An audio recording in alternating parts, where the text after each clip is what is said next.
വടകരയിലെ LDF സ്ഥാനാർത്ഥി K Shailaja teacher പ്രചാരണം ആരംഭിച്ചിട്ടുണ്ട്. ടീച്ചർ നമുക്കൊപ്പം ചേരുകയാണ്. ടീച്ചറെ, പ്രചാരണത്തിന് തുടക്കമായിട്ടുണ്ട്. എങ്ങനെയാണ് ആദ്യഘട്ടത്തിലെ ഒരു വിജയ പ്രതീക്ഷകൾ എങ്ങനെയാണ്? ഉറപ്പായിട്ടും വടകര ഇത്തവണ വലിയ ഭൂരിപക്ഷത്തിന് ഇടതുപക്ഷ ജനാധിപത്യ മുന്നണി ജയിക്കുമെന്നുള്ളതാണ്. ജനങ്ങൾ അത്തരത്തിലുള്ള ഒരു വിശ്വാസ പ്രകടനമാണ് കാണിക്കുന്നത്. ഞങ്ങൾ ഈ നാട്ടിലെ എല്ലാ വിഭാഗം ജനങ്ങളെയും കാണുകയാണ്. ഞങ്ങൾ പറയുന്നത് വടകരയുടെ വികസനത്തിനു വേണ്ടി നിങ്ങൾ ഇടതുപക്ഷ ജനാധിപത്യ മുന്നണിക്ക് വോട്ട് ചെയ്യണം. ഈ രാജ്യത്തിൻ്റെ മതേതരത്വവും ജനാധിപത്യവും സംരക്ഷിക്കാനുള്ള പോരാട്ടം ഇന്ത്യൻ പാർലമെൻറ്റിൽ നടത്താൻ ഞങ്ങൾ ജയിക്കുകയാണെങ്കിൽ അവിടെ ഞങ്ങൾ ശക്തമായൊരു സാന്നിധ്യമായിട്ടുണ്ടായിരിക്കും. അപ്പോൾ ബഹുജനങ്ങൾക്കത് വിശ്വാസമുണ്ട്. അതുകൊണ്ട് തന്നെ നല്ല വിജയം വടകര മണ്ഡലത്തിൽ ഉണ്ടാകുമെന്ന് ഞാൻ പ്രതീക്ഷിക്കുന്നു. ടീച്ചർ, ആശുപത്രികൾ കേന്ദ്രീകരിച്ചാണ് ടീച്ചർ ഇന്ന് പ്രചാരണത്തിന് തുടക്കം കുറിച്ചത്. ആരോഗ്യമന്ത്രിയായിരുന്നു. അപ്പോൾ ഈ ആരോഗ്യ മേഖലയിലെ ടീച്ചറുടെ ഇടപെടൽ വോട്ടായി മാറുമെന്ന് പ്രതീക്ഷിക്കുന്നു. അതായത് ആശുപത്രി മാത്രമല്ല, എല്ലാ സ്ഥാപനങ്ങളും ഞങ്ങൾ നോക്കുന്നുണ്ട്, സന്ദർശിക്കുന്നുണ്ട്. ആ കൂട്ടത്തിൽ ആശുപത്രിയും സ്വാഭാവികമായിട്ടും ഞാൻ അങ്ങനെ കരുതുന്നു. കാരണം കഴിഞ്ഞ 5 വർഷക്കാലം കേരളത്തിൻ്റെ ആരോഗ്യമന്ത്രിയായിരുന്ന് ജനങ്ങളോടൊപ്പം നിന്ന് പ്രവർത്തിക്കാൻ ശ്രമിച്ചിട്ടുണ്ട്. എല്ലാ പ്രതിസന്ധി ഘട്ടങ്ങളിലും മനുഷ്യരുടെ ജീവൻ രക്ഷിക്കുക, കേരളത്തിൻ്റെ ആരോഗ്യ മേഖലയാകെ അഭിവൃദ്ധിപ്പെടുത്തുക. നിങ്ങൾക്കിന്ന് കാണാൻ സാധിക്കും, കേരളത്തിൽ കാസർഗോഡ് മുതൽ തിരുവനന്തപുരം വരെ എല്ലാ ആശുപത്രി കെട്ടിടങ്ങളും നിർമ്മാണത്തിലാണ്. വളരെ പഴക്കം ചെന്ന കെട്ടിടങ്ങളെല്ലാം മാറ്റി ഈ താലൂക്ക് ഹോസ്പിറ്റലുകൾക്ക് 50 കോടി മുതൽ 150 കോടി വരെ രൂപ കിട്ടിയിട്ടുണ്ട്. മെഡിക്കൽ കോളേജുകൾക്ക്, തിരുവനന്തപുരം മെഡിക്കൽ കോളേജിന് 760 കോടിയുടെ മാസ്റ്റർ പ്ലാനാണ് അംഗീകരിച്ച് ഭരണാനുമതിയായത്.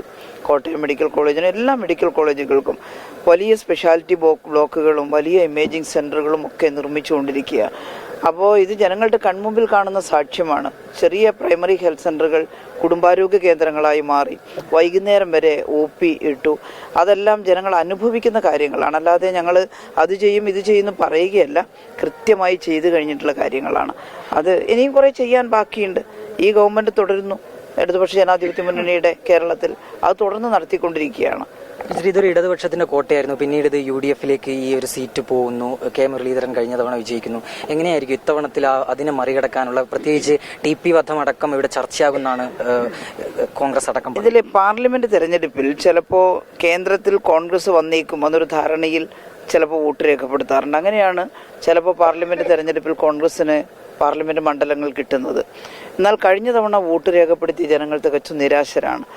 അവർ കോൺഗ്രസ് വന്നില്ല എന്ന് മാത്രമല്ല, ചില സംസ്ഥാനങ്ങളിൽ നിന്ന് പാർലമെന്റിലേക്ക് തിരഞ്ഞെടുക്കപ്പെട്ട കോൺഗ്രസിൻ്റെ MP-മാരും മറ്റും BJP-യിലേക്ക് പോയിക്കൊണ്ടിരിക്കുകയാണ്. അത് ചെറിയ നിരാശയൊന്നുമല്ല ജനങ്ങൾ സൃഷ്ടിച്ചത്.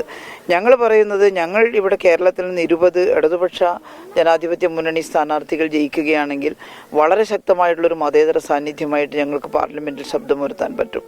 കേരളത്തിൻ്റെ താല്പര്യങ്ങൾ ഇവിടെ പറയാൻ പറ്റും. അതുകൊണ്ട് ഇത്തവണ കേരളത്തിലെ ജനങ്ങൾ കഴിഞ്ഞ തവണ ചിന്തിച്ചതുപോലെ ചിന്തിക്കില്ല. ഇന്ത്യയുടെ സംരക്ഷണത്തിനും നമ്മുടെ നാട്ടിലെ കേരളത്തിന്റെ പ്രശ്നങ്ങൾ അവിടെ പറയുന്നതിനും ഇടതുപക്ഷ ജനാധിപത്യ മുന്നണിക്ക് അവർ വോട്ട് ചെയ്യും. TP വധം ഒരു തരത്തിലും ചർച്ചയാകില്ല. അല്ല, അതുപോലുള്ള ഒരുപാട് കേസുകളുണ്ടല്ലോ. അത് ഒരു തെരഞ്ഞെടുപ്പിന്റെ, പാർലമെന്റ് മണ്ഡലത്തിലെ തെരഞ്ഞെടുപ്പ് പ്രചരണത്തിൽ ജനങ്ങൾ അതൊരു ചർച്ചാ വിഷയമാക്കുമെന്ന് ഞാൻ കരുതുന്നില്ല.